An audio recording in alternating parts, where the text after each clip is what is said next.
Another question that I found really interesting and I don't have an answer for is that someone asked, how do they find ancillary services such as home health care providers, specially trained nurses, dental care, holistic nutrition, places for x-rays or blood tests, etc., where staff are trained to work with high needs patients? Yeah. And an example of that that someone provided was when an adolescent or young adult becomes large, grows in size, it can be really difficult to complete a procedure. And so a lot of times places that are on that list are not well prepared to manage that. So I'm curious if anybody has had success or... I don't have a systematic answer to that question. I mean, I think if you find a place that has specially trained staff for young adults, that's wonderful, but it's going to be, for complex young adults, that's going to be few and far between. So I think it's more about finding the staff that are willing to learn and be trained. And have a patient, we figured out which lab has the phlebotomist that works really well with him, and gone through a few physical therapists to find the one that is adapted to his particular needs. And that's not a very satisfying or systematic answer, but that's the reality. I think one of the things I am going to need to do is, right, so I got pushed out of my comfort zone, and then your comfort zone expands, and then you keep going. I'm going to have to go to some of our specialists and say, I know you say you don't do that, but let's rethink that, right? It's really scary. Like, we don't do sedated dentistry at our place, but we have a dental resident. Huh? Yeah, no kidding. So I'm going to go over and have a chat with them, because our pulmonologist says they're willing to support the person before and after. Let me say it like this, so if there's no anesthesiologist here. Anesthesia is anesthesia. It's the hard part is the after, really. So if I have a guy who says he's not worried about the beginning, the preparation of the aftercare, then come on, let's do the dentistry while they're sedated. So that's easy for me to say. That'll be a sales job over the next weeks and months. But I think we're going to just have to get people to say you're going to have to go outside your comfort zone. So we don't do finger stick blood work. Well, we're probably going to have to. We're going to have to make that adaptation. So I've been talking to our pathology lab about that. So some of these things we just are not going to have a choice. We just have to do it.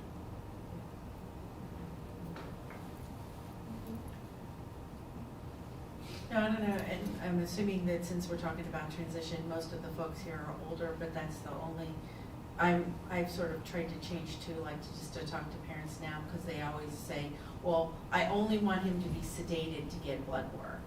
I'm like, well, so depending on how young the individual is now, I really like to have a long conversation with parents saying, your child is on medications. It's going to require them to have blood work at least every 6 to 12 months for the rest of their life, for the rest of the time that they're beyond this. And the process of sedation itself, often anesthesia won't clear them unless they have something. So again, we want to hear from folks like, well, then we need to come up with a different process. We need to come up with a way to get the young person comfortable and how to work. So whether that's with a psychologist, whether that's with some sort of, cognitive behavioral training for everybody involved, like how are we going to do this? Because we're looking at that at Metro now too, just to say we're not able to do, because like dentistry, I'm trying to get a new program, but we do sedated dentistry, but for adults, we have almost a year-long waiting list, because we have people driving from Chillicothe to come to get, because I think we're the only place in Ohio that'll do it with Medicaid. Right. That's where we're sending our people now. You're sending your people. Yeah, we're stuck. So our pediatric patients are luckily going, so then our pediatric patients are going other places. So luckily they can be served at Akron and Cleveland Clinic, but the adults. So that's something to really think about. But then we also have to think about, well, what do you really need?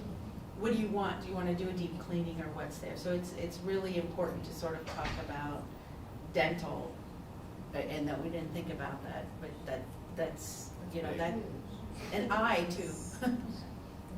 I think dental is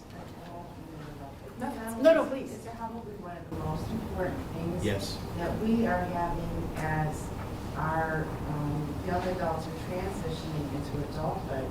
We are absolutely having the utmost difficulty. Dentistry, oral health, goes along with everything. We get our hydration, our nutrition, we take our pills that way.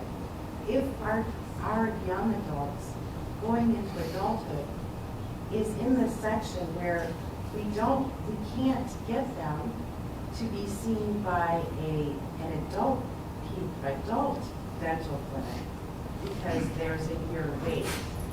But as pediatric clients, such over at University Hospital, that's a magnificent dental clinic. They see them, they treat them, they take them up to 21, and then they're cut off. Where do we take them?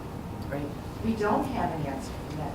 I think maybe I might be just speaking for myself, but we can cover as parents, we can find the specialists because everybody talks. We know where to go. We know how to find you. We don't know how to find a dental area for our young adults.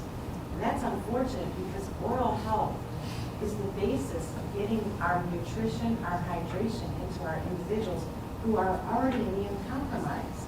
And if we can't cover that area, finding a specialist is going to be a lot easier because now we have other problems that we have to consider. That's our part of the transition that's never discussed, unfortunately. How do we begin that conversation? I have thought a lot, not specifically about dental care, but thinking about more emergency room and how do we as pediatric providers provide education to other areas that may have less experience. And maybe that's the answer. Maybe it is that the current clinics that are available need to seek out their adult colleagues and talk about how to make that a part of their practice. And again, I think that unfortunately it ends up that a lot of the pressure work or the advocacy ends up being on the parents. And I know how much you have on your plate. It's not easy to add that as something additional. But I think if there's a way to push, maybe going back and talking to that person that you saw up until 21 and seeing is there a way for them to become the advocate so that you don't have to always do it? Questions? Yeah, well, good. Some questions. I know for dental, I was going to say that I think that all of the parents and we all need to nationally advocate because even for our own self, right? Like I can't figure out how our eyes and our teeth and our mental health was carved out from the rest of our body. You can get dialysis though. Do you get dialysis? Yeah. So we really need to do that because, dental was just this niche that, doesn't even come with your primary health insurance. It was a huge thing that when we moved toward Medicaid, that they added that back in. I know I'm trying to plan a meeting with local dentists throughout Cuyahoga County at least, and we'll try to pull some people in from Summit, because the dentists have heard that and they care. The dentist at UH, the dentist at Akron Children's, the dentist at Cleveland Clinic, they've all heard that and they want to interact because they believe that, but it's a payment system, because what happens is the dentists are willing to work for free. They're like, we'll come and do it, but the hospital can only put people to sleep for free for so many per week, per month to not, go under. But I think so we're gonna have to start talking to our congressman, I think in Ohio, and I think we're gonna have to start talking nationally. So I can't say that I have an answer this minute. I don't wanna take up more time, but talk to me afterwards because I'm really interested in having a parent sort of come and talk to that group too. Was there a question out in the audience? Jack? I feel as a parent, we have to be the advocate.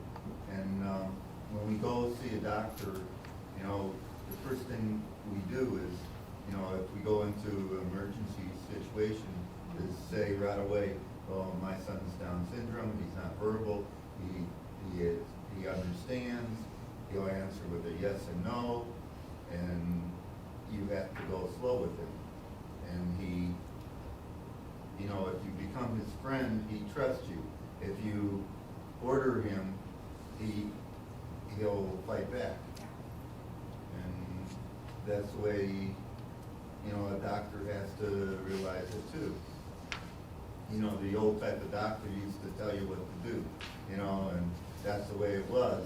But nowadays, even if he starts a thing like that with a regular patient, the patient's not gonna listen, he's gonna shut him down.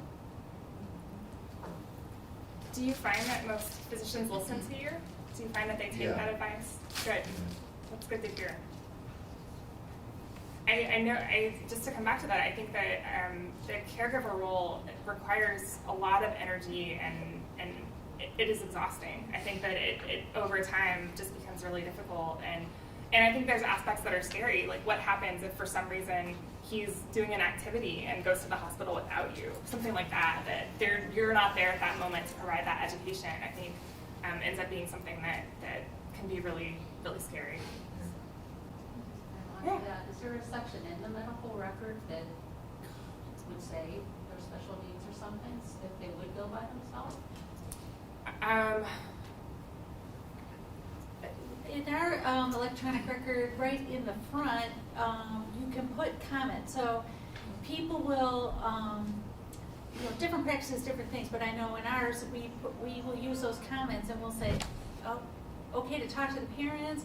Okay, make sure you do this, make sure you do that. And if they're seeing like my nurse, my medical assistant, she knows all these things like right when they come. So yeah, you can put all these comments in there for people to see. Well, I think, and a lot of us use the same system, but then, we have what we call a problem list, and then you can expand it. So I think a lot of people who use the same record as us, like I know Cincinnati Children's does and Akron Children's does, is like you can just click on those as a provider. But again, it's one of those things that if you know that it's in there when you're moving from a pediatric practice and then you're moving to the adults, you can say to them, oh, look under the problem list and see if it's expanded. Because there's lots of places to put comments, and I think we're trying to work nationally. There's lots of us that are trying to say, yes, what are common elements? Like where would a typical physician who's never seen this person before look? And then honestly, what needs to be on a medical alert bracelet? So what do you have to have? What are your allergies? What are your what have you tried? So how do we keep those lists and just making sure, like, if nothing else, like your list of previous surgeries is on there so that people know when they see a scar on your tummy, what did you have? Because what did you have done? And at least in my experience at Metro Health, it's like, well, what procedure did you have at Akron Children's, and what procedure did you have at Cleveland Clinic, and what procedure did you have, and what procedure did you have in Indiana? Because you were there. So trying to keep that, but as parents, just to, each time you check in, say, hey, look at the record and see what's in there. Because there's stuff that I've followed kids for a long time, and I'm like, oh my goodness, I'm going in there, and then we have to take stuff out too. Like sometimes it says you have a gastrostomy tube, and it's like, well, that's been out for 5 years. So we, you hide that, but it's important that it's, that the new person knows that you did have that, because that's what that scar on your tummy is from. I find one issue that we have is that there's a lot of variability from doctor to doctor about how they document. So unfortunately, at least in our system, it's not always consistent. So there might be one doctor that's really good about including a lot of detailed information that would make that visit go better, when there might be other doctors that barely check the problem list, so you don't even know if it's up to date. So I think it really varies a lot, and it's good to ask that, because I think when you ask for them to put something in, that helps make it an alert so that they're more often will do that. Yeah, we, for better or worse, are on a different platform than most of the other institutions around, but there are places where we do this in terms of documenting specific needs of patients. The challenge is finding a place that providers will reliably look, especially when it's an urgent setting. I think that's the challenge. If it's the time that it's much easier to pay attention to the person in the room saying, hey, my son needs this, my daughter needs that, as opposed to knowing you need to go look up actively in a specific place in the medical record. So. I see a couple questions. I don't know who was first. So. I was just going to speak to the fact that you're talking about the emergent situations where, suppose your family member has a disability, but is not physically visible. Right. And Yes. you appear, you're in emergency room, and especially like endocrine issues, diabetes, where even the things that they say they might not be coherent, they might be lethargic or whatever, just by the nature of the disease, and you're presenting to a totally new set of providers, and they don't have a way to just go and look and find what's going on. And many times, once your child is an adult, they prefer to deal with that adult. And by the time you arrive, depending on how the situation works out, they're already like ushering them into, based on what little information they have. So it's kind of confusing,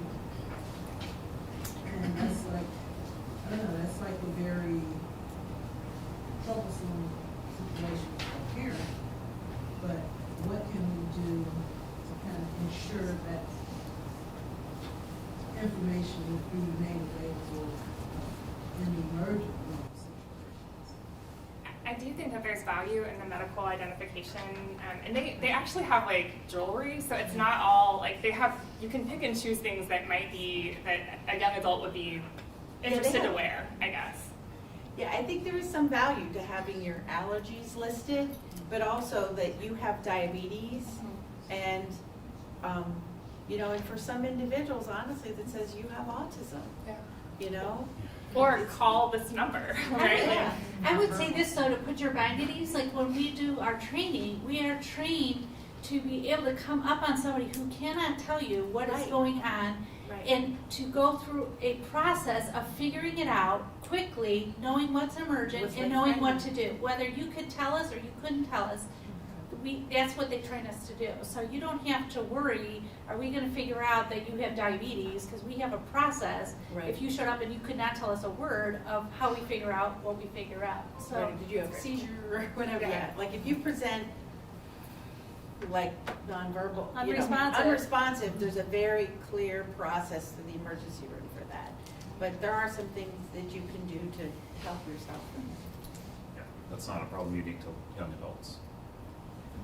Right. I think we have one more back here.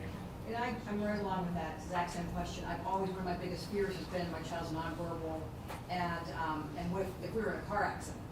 And I appreciate you saying that, because it's very comforting to think that you guys have a protocol in which to go by.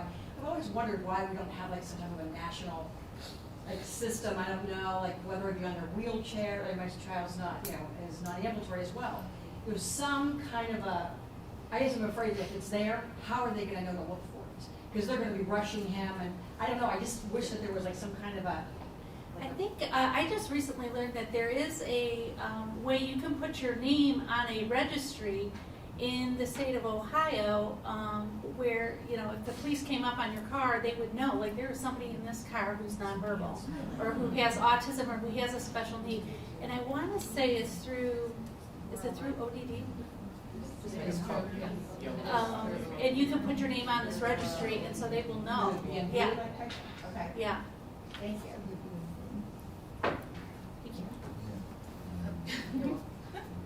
Speaking to the medical IDs, as a physician, do you guys prefer more information on there or less? Because I understand you're trained and everything, but you're also not looking for the zebra. And when you have a child who's a zebra, just a regular medical ID doesn't hold all the information. And I know, do you actually look at, like, road ID has an electronic system? Do ERs look at that? I mean, Yeah, they look at the phone, I mean, anything that they can get the information, they and will getting get a it. child to wear it is one challenge, but then when you do, I mean, I have, you know, is it actually being looked at? Yeah, I don't think the limiting step on how much you can put there is our comfort with that being too much information. I think in that situation. Because in different parent forums, that is talked about, like, don't put this and that, only put what's gonna save their life in that moment. Well, that's great if you have 1, 2, 3, 5 issues, but if you have 10, 20 issues, that depending on the circumstance, that needs to be known, because that may be the key that is going to save their life in that moment. That sounds like a good conversation for you and your child's primary provider, just to say what is key. Because the truth is, no matter what you have, you're gonna have a limiting number of characters, right? So you can't put their whole, like, yet, we might, at some point, you know, we'll have something that we have to Something, implant yeah. or something. There's one bracelet that has a QR code that you can scan, and so Yeah. there's nothing on Cool. the bracelet but a QR code. Right. Yeah. And it goes straight to all kinds of information. Right. So, But talk to your child's provider and yourself, and, because you know your individual, and Right, say, no, what is I'm key? asking more whether it's used and whether there's access. They're absolutely on used. ambulances, in the ER. Is that something Absolutely. that's looked And if at? there's a- Is it as you said- physician preference as to whether it's too much? Because in a lot of parent forums, it is talked about that not to have too much information, which never makes sense to me personally, but, it just wasn't very pleasant. Your opinion was. You have something? I do have the communication disability verification form for registering your vehicle that says you have somebody in that vehicle, you may have somebody in that vehicle if that's not communicated. Or has a communication disability. So I have them here if you'd like to put them on this.